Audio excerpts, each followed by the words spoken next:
Film बरसात की एक शूटिंग चल रही थी। बॉबी देओल जिस होटल में रुके थे, ममता कुलकर्णी अपनी मूवी के शूटिंग के सिलसिले में वहीं रुकी थी।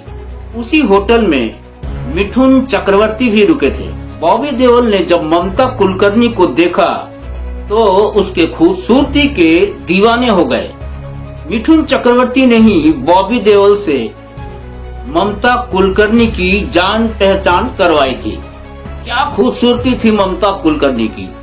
दोस्त बनते ही बॉबी देओल ने ममता कुलकर्णी से एक रात साथ रहने का ऑफर दे डाला। दोस्तों फिर पता है क्या हुआ, आइए जानते हैं। नमस्ते, सत श्री अकाल, आदाब, प्रणाम। मैं कुमार जीवन और आप देख रहे हैं कुमार जीवन चैनल। कुमार जीवन चैनल में आप लोगों का स्वागत है। वेलकम।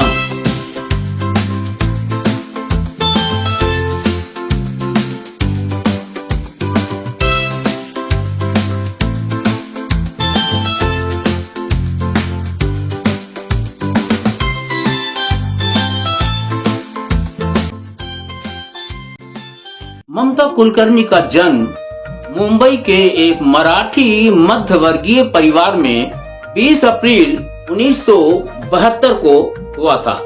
ममता कुलकर्णी का असल नाम ममता मुकुंद कुलकर्णी बताया जाता है।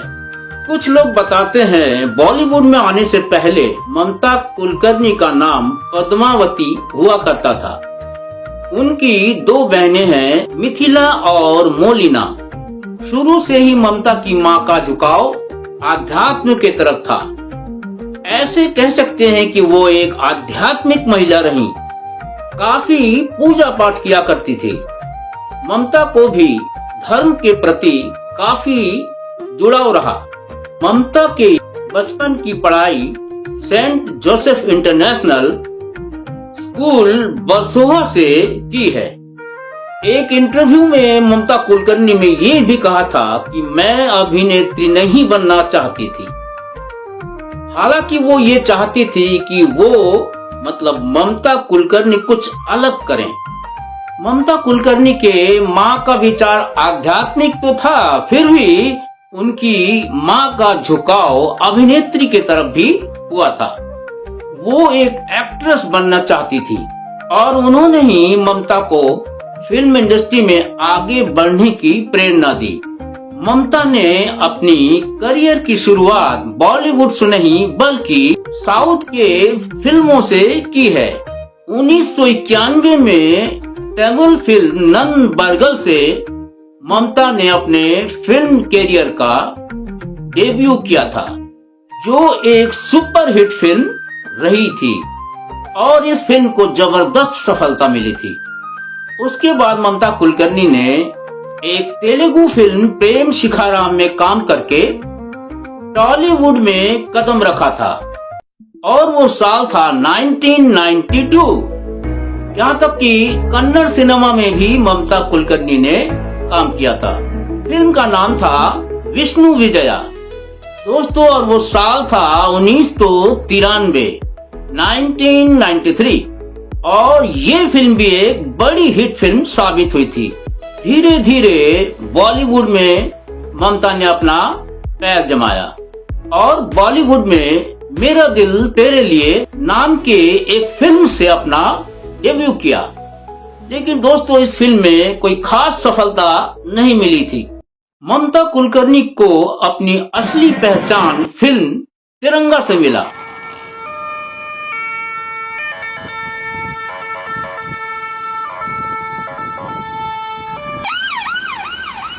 उस वक्त तिरंगा एक सुपरहिट फिल्म रही थी, जबकि ममता कुलकर्णी का उस फिल्म में छोटा काम था।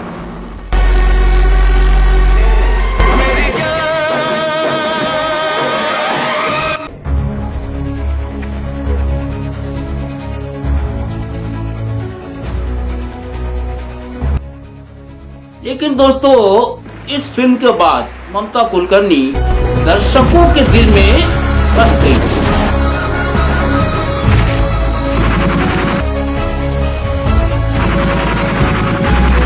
मैं शिवाजीराव वागले, मराठा। मराठा मरता या मारता है। याद है मैंने तुझे एक दिन कहा था यही 1500 की नौकरी करने वाला एक दिन तुझे 150 का कफन पहनाएगा।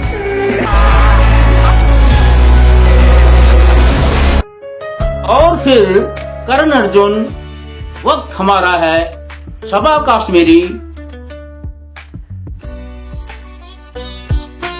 जैसे फिल्मों से ममता कुलकर्णी ने बॉलीवुड में अपनी खास पहचान बना ली थी और 90 के दशक की मशहूर अभिनेत्रियों में से गिनी जाने लगी थी।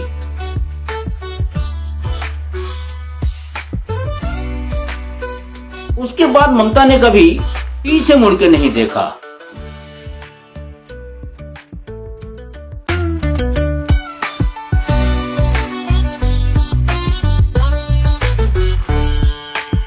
और ये साल था उनका गोल्डन पीरियड।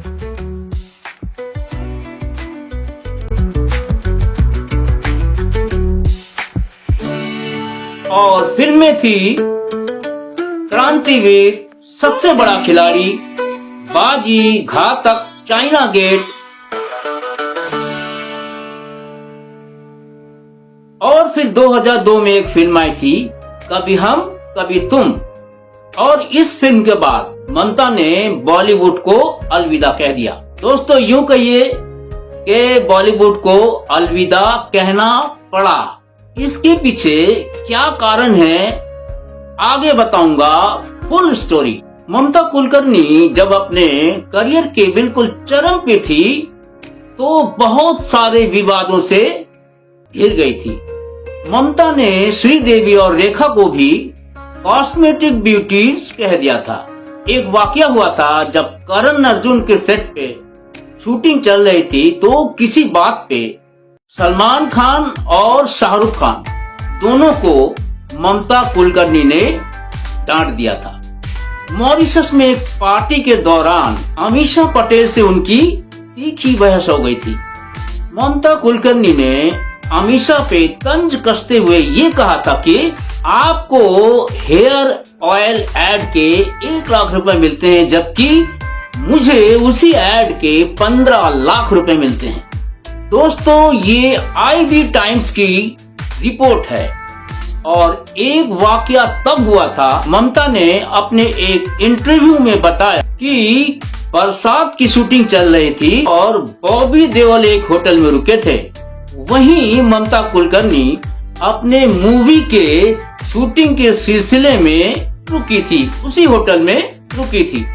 उस फिल्म में मिथुन चक्रवर्ती ममता कुलकर्णी के ऑपोजिट में एक्टर थे और मिथुन चक्रवर्ती का उस फिल्म में लीड रोल था। मिथुन चक्रवर्ती ने ही बॉबी देओल के कहने पे ममता कुलकर्णी से उनकी मुलाकात करवाई थी। दोस्तों पहली मुलाकात में ही बॉबी देओल ममता कुलकर्णी पर फिदा हो गए थे। ये मुलाकात दोनों की दोस्ती में बदल गई थी और जैसे ही वो दोनों दोस्त बने, बॉबी देओल ने ममता कुलकर्णी को कहा, क्या आप एक रात मेरे साथ गुजार सकती हैं? मीडिया रिपोर्ट की माने तो उस वक्त बॉबी देओल का अपने गर्लफ्रेंड पूजा भट्ट के साथ डेटिंग चल रही थी और ममता को ये बात मालूम था। तो ममता कुलकर्णी ने बॉबी देओल से कहा कि अगर तुम मेरे साथ एक रात बिताना चाहते हो तो पहले अपने गर्लफ्रेंड पूजा भट्ट से पूछ लो, परमिशन ले लो। ममता कुलकर्णी की ये बात सुनकर बॉबी देओल बिल्कुल हैरान रह गए थे और दोस्तों बाद में फिर उन्होंने इस बात को हंसी मजाक में टाल दिया था। ममता कुलकर्णी के लाइफ में एक बहुत बड़ा कंट्रोवर्सी हुआ था और वो कंट्रोवर्सी था टॉपलेस फोटोशूट का। ये विवाद हुआ था 1993 में। एक चर्चित मैगजीन के लिए फ्रंट पेज पे किए गए टॉपलेस फोटोशूट से जुड़ा है ये मामला।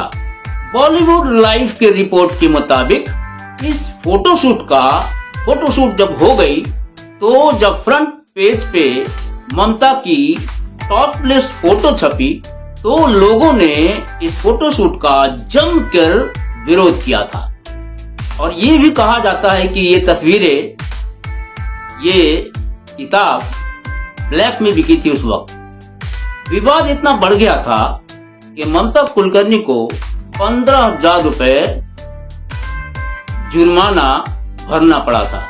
लेकिन दोस्तों, इस बात में कोई शक नहीं है, ममता कुलकर्णी ने एक दशक तक, मतलब 90 का पूरा दशक, दर्शकों पर खूब अच्छी तरह राज किया।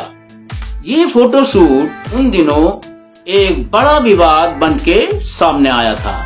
दोस्तों, ममता कुलकर्णी का नाम अंडरवर्ल्ड से भी जोड़ा गया था। मीडिया रिपोर्ट के मुताबिक फिल्म इंडस्ट्री छोड़ने के पहले उनका अंडरवर्ल्ड से कनेक्शन हो गया था और जिस कारण एक बड़ी फिल्म से ममता को निकाल दिया गया था। ऐसा भी कहा जाता है कि बंबई के डॉन छोटा राजन से फोन करवाने के बाद दोबारा फिल्म ममता कुलकर्णी को प्रोड्यूसर ने फिल्म में काम दिया। अब यूं कह सकते हैं कि फिल्म वापस मिली। दोस्तों, हालांकि ये फिल्म बिल्कुल फ्लॉप रही, लेकिन इस फिल्म में एक गाना था, छम्मा छम्मा, और वो गाना उर्मिला मातोंडकर के खाते में चला गया था। फिल्म का नाम था चाइना गेट और वो साल था 1998। वैसे ममता को इस फिल्म में चाइना गेट में एक सीरियस रोल मिला था, लेकिन दोस्तों, ममता कुलकर्णी के कुछ ऐसे गाने हैं कि आज भी दिल पर छाप छोड़ गई है। वो गाने के बोल थे, मुझको राणा जी माफ करना, बंगला पाले आजा आजा, भोली भाली लड़की, एक मुंडा मेरी उम्र दा, और भी कई गाने हैं। ममता कुलकर्णी का नाम अंडरवर्ल्ड डॉन से जोड़ा गया था और यहाँ तक कि अंडरवर्ल्ड ड्रग माफिया के साथ शादी का भी आरोप था, जिसे ममता ने खारिज कर दिया। ममता नंदगिरी पर underworld drug mafia Vicky Goswami से शादी करने का आरोप था, लेकिन बाद में ममता ने इसे भी खारिज कर दिया। ममता ने यह भी कहा कि विक्की एक अच्छे इंसान है, लेकिन हमने उनसे शादी नहीं की, लेकिन मैं प्यार करती हूँ। 2013 में उनकी एक किताब आई थी, मतलब ममता कुलकर्णी की लिखी एक किताब आई थी, ऑटोबायोग्राफी ऑफ ए योगिनी। इस किताब में ममता कुलकर्णी ने लिखा है, मैं सिर्फ भगवान की भक्ति के लिए बनी हूँ। और फिर ममता ने ये भी स्वीकारा है कि अगर मैं अभिनय में नहीं आती तो आध्यात्मिक मार्ग अपना ली हो। ममता ये भी कहती हैं कि स्टारडस्ट में टॉपलेस फोटोशूट के लिए स्टारडस्ट वालों ने और भी कई हीरोइनों से बात किया था, लेकिन कोई भी एक्ट्रेस राजी नहीं हुई थी, और वो एक्ट्रेस थी माधुरी दीक्षित, जूही चावला। इन लोगों ने बिल्कुल मना कर दिया था। और ममता कुलकर्णी उस वक्त बॉलीवुड में बिल्कुल नई नई आई थी। और जब स्टारडस्ट में फोटोशूट का ऑफर मिला तो ममता कुलकर्णी अंदर से बिल्कुल खुश हो गई, लेकिन जब ममता कुलकर्णी को ये बताया गया कि ये फोटो टॉपलेस होनी है तो ममता कुलकर्णी बिल्कुल नर्वस हो गई। दोस्तों, फिर ममता ने एक शर्त भी रख दी कि उनकी ये फोटो सिर्फ एक बार ही प्रकाशित की जाए। स्टारडस्ट वाले उनकी ये बात मान गए। ममता कुलकर्णी ने अपने एक इंटरव्यू में बताया है कि मैं विक्की से प्यार करती थी और 1997 में विक्की को अरेस्ट किया गया था। तो मीडिया का ये कहना है कि जब विक्की जेल में था तो उसके होटल, उसके सारे कारोबार ममता कुलकर्णी ही संभाला करती थी। दुबई के एक न्यूज़पेपर के अनुसार दुबई में आजीवन कारावास की सजा 25 साल की होती है। हालांकि जब विक्की ने मुस्लिम धर्म को स्वीकारा तो सिर्फ 5 सालों में ही विक्की बरी हो गया था। इसके बाद वो केन्या चला गया और बताया जाता है कि ममता कुलकर्णी से शादी कर ली। ऐसा भी कहते हैं कि 2014 में ममता और विक्की ड्रग के केस में अरेस्ट भी हुए थे। ममता ने ये भी कबूल किया है कि विक्की के साथ ममता रिलेशनशिप में थी। 12 साल के करियर में ममता कुलकर्णी ने लगभग 40 फिल्मों में काम किया है। अब 40 से ज्यादा फिल्मों में काम किया। 2003 में ममता ने इंडस्ट्री छोड़ दी थी और फिर ममता कुलकर्णी ने एक नई दिशा की ओर कदम बढ़ाया है।